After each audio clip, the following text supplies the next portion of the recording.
Doctor Pradeep Kumar ಹೆಬ್ರಿಯವರ ಬೆಳ್ದೀಪ ವೇದಗಳು ಹಾಗೂ ಉಪನಿಷತ್ತುಗಳು. ವೇದಗಳು ಅತ್ಯಂತ ಪುರಾತನ ಭಾರತೀಯ ಧಾರ್ಮಿಕ ಗ್ರಂಥಗಳು. ವೇದಗಳನ್ನು ಗುಣಲಕ್ಷಣಗಳ ಅನುಸಾರ ಋಗ್ವೇದ, ಯಜುರ್ವೇದ, ಸಾಮವೇದ ಮತ್ತು ಅಥರ್ವವೇದ ಎಂದು ವರ್ಗೀಕರಿಸಲಾಗಿದೆ. ವೇದ ಪದದ ಧಾತು ವಿದ್. ಆದ್ದರಿಂದ ಮಾನವನ ಬದುಕಿನ ನಿತ್ಯ ಸತ್ಯದ ದಾರಿ ತೋರುತ್ತಾ ಜ್ಞಾನಪ್ರಕಾಶವನ್ನು ಬೆಳಗುವ ಗ್ರಂಥರಾಶಿಯೇ ವೇದ. ಜ್ಞಾನವು ಮೋಕ್ಷ ಸಂಬಂಧಿ. ಆದ್ದರಿಂದ ಲೌಕಿಕ ಜಗತ್ತಿಗೆ ಹೊರತಾದ ಅಲೌಕಿಕ ಅರ್ಥವನ್ನು ಬೋಧಿಸುವ, ಅತೀಂದ್ರಿಯ ವಿಷಯ ಪ್ರತಿಪಾದನೆ ಮಾಡುವ ಗ್ರಂಥವೇ ವೇದ. ಧರ್ಮ, ಅರ್ಥ, ಕಾಮ ಮತ್ತು ಮೋಕ್ಷಗಳೆಂಬುದು 4 ಪುರುಷಾರ್ಥಗಳು. ಇವುಗಳಲ್ಲಿ ಅರ್ಥ ಮತ್ತು ಕಾಮಗಳನ್ನು ಹೇಗಾದರೂ ತಿಳಿಯಬಹುದು.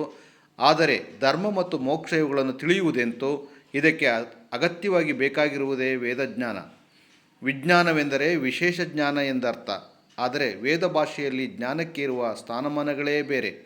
ಸಾಮಾನ್ಯ ಅನುಭವ ಮತ್ತು ಇತರ ಶಾಸ್ತ್ರಗಳಿಂದ ವಿಜ್ಞಾನವನ್ನು ಅರಿಯಬಹುದು, ಆದರೆ ಜ್ಞಾನವನ್ನಲ್ಲ.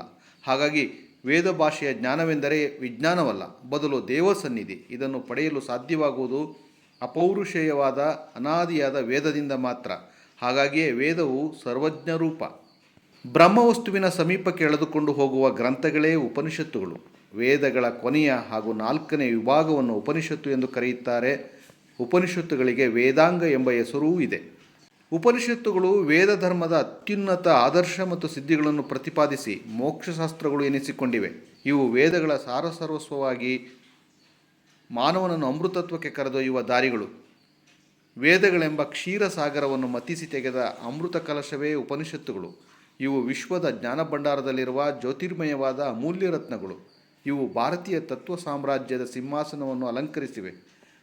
ಭಗವದ್ಗೀತೆಯಲ್ಲಿ ಜನಸಾಮಾನ್ಯರಿಗೆ ಅರ್ಥವಾಗುವ ರೀತಿಯಲ್ಲಿ ಈ ತತ್ವಗಳನ್ನು ವಿವರಿಸಲಾಗಿದೆ.